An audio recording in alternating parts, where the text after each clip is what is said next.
Hello children, today we will learn about computer system. This is our first chapter of computer science in class 11th.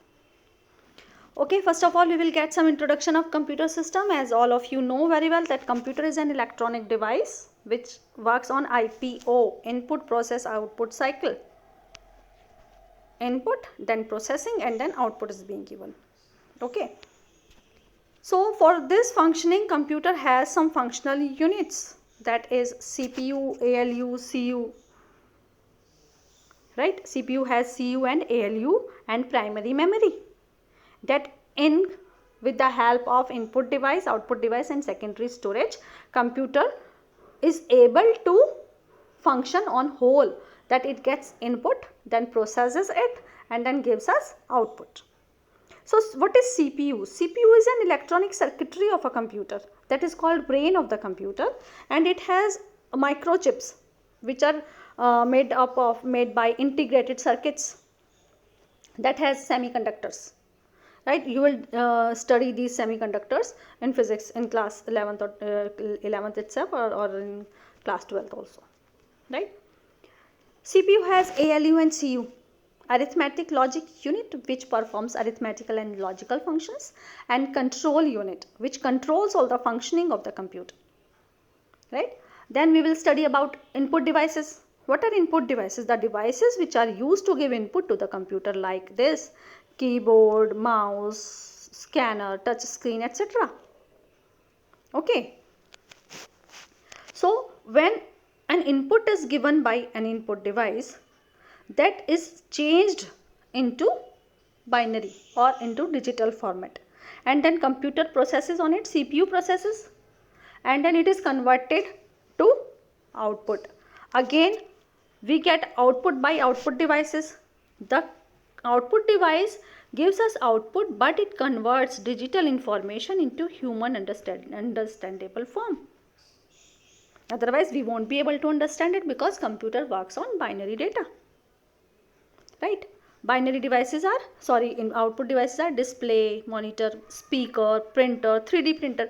This may be a new term to you. What is 3D printer? 3D printer is a printer that works on the 3D design, that develops the 3D design. It builds the physical replica of a digital 3D design. It is used to create prototypes of products, or nowadays it is used in medical field, particularly for developing different body organs. It is very helpful. Then we will discuss something about evolution of computer, how the modern computers evolved. First of all, there was a machine, abacus, which was the first machine used for calculation. Though it was very simple, it has some beads on wires, and it is used for addition and subtraction. So you have also seen abacus in your junior classes. Then Pascaline came to existence in 1642. Pascaline was discovered by Blaise Pascal. It was a machine which was able to do addition and subtraction and multiplication with the help of repeated addition, and it was also able to do division with the help of repeated subtractions. Then analytical engine came to existence, which was developed by Charles Babbage, and we know very well that Charles Babbage is the father of computers. This analytical engine was the basis of modern computer, because it may use input device, processing and output device at the same time. So it became the basis of the modern computers. Then tabulating machine came into existence. Tabulating machine has a unique feature to hold binary data. It can hold binary data. It means it can save.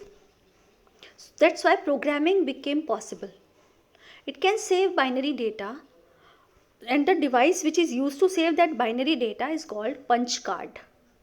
Punch card was a paper which has holes to hold binary data. Then it is this punch card, which was developed by Hermann Hollerith. It gave rise to Turing machine. Turing machine concept was general purpose programmable machine, because it was a programming. Now programming became easier. Yeah, it make programming possible because punched card was used. So Turing machine concept was a general purpose programmable machine that was capable of solving any problem by executing the program stored on the punched cards, because I have earlier told you that punched card is a device which is used to hold digital data, right? Later on, John von Neumann introduced the concept of stored program computer, which were capable of storing data as well as programming in the memory. Now storing has become possible because of punched cards. Okay, so ADVEC and ENIAC computers were developed based on this concept. Then transistors came into existence. Till 1945, these machines were huge in size, very big in size. Very large space is required and big ACs were required because they were generating so much of heat that it was not possible to keep running a computer for a long time. It may burn out. So to keep the system cooler, ACs were required because they were having vacuum tubes. But later on, vacuum tubes were replaced by transistors, so size became little bit smaller. Okay. Then but nowadays we are using ICs, integrated circuits, and these circuits are not simple circuits. They are VLSI, very large scale integration is there, and super large scale integration is there, SLSI.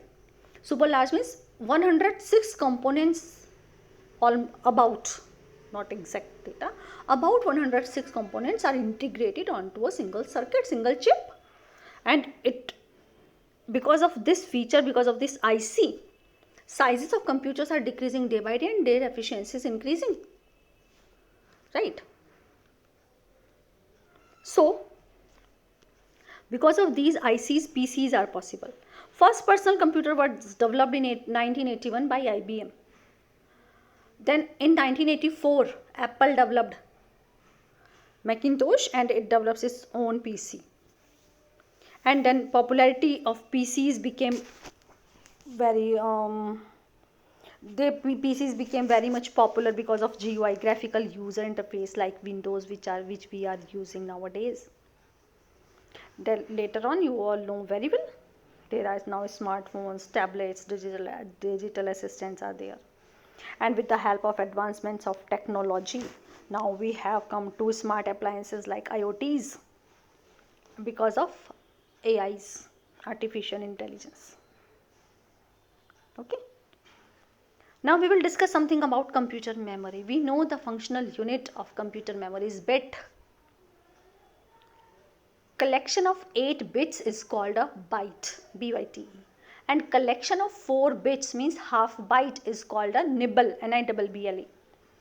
There are larger units of memory also, like kilobyte means 1024 bytes, megabyte 1024 KB, then GB, TB, PB, PB means petabyte, EB, exabyte, zettabyte, yottabyte, petabyte, so many units are there, right?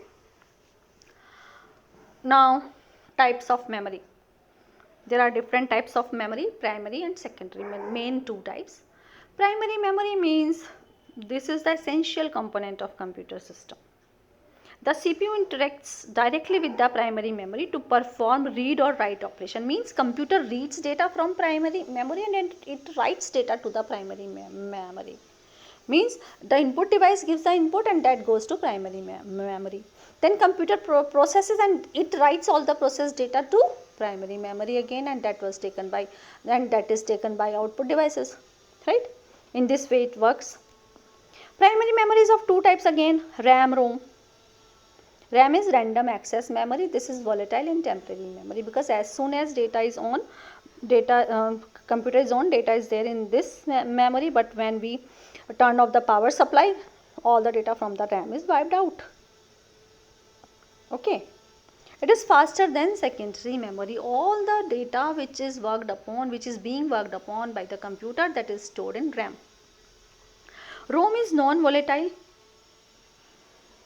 but its data is not lost even when the power is off. Okay, for it has the content like startup programs, means the program which is used to load operating system or to boot the computer. This is read only memory. This can be read only. We cannot work upon it. Another type of memory which is cache. Cache is the faster memory than RAM because computer's speed is very fast and it cannot meet with the speed of RAM. So it requires a medium, a mediator. The cache is the mediator between the RAM and the processor. It holds some data and it makes the speed faster. Okay.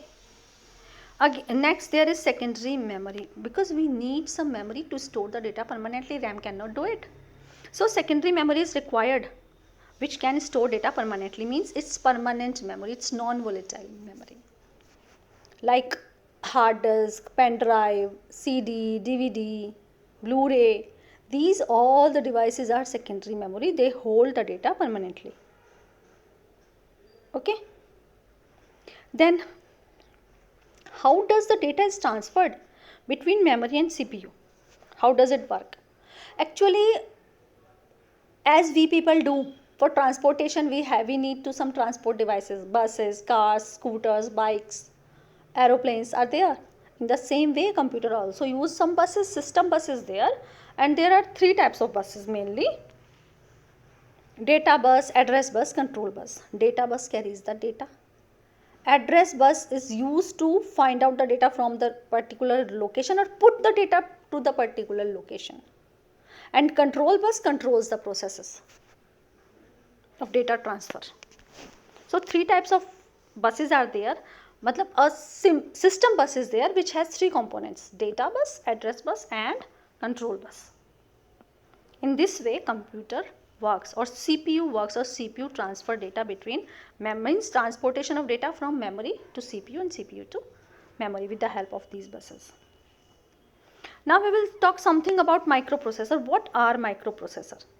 Actually, microprocessor is a small sized electronic component inside a computer that carries out various tasks involved in data processing as well as arithmetic and logical operations. Means a small device which has resistors, transistors, diodes, and it can perform so many functions. Means chips are there. Microprocessors are made up of chips.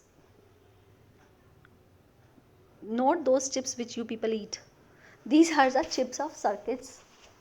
Okay.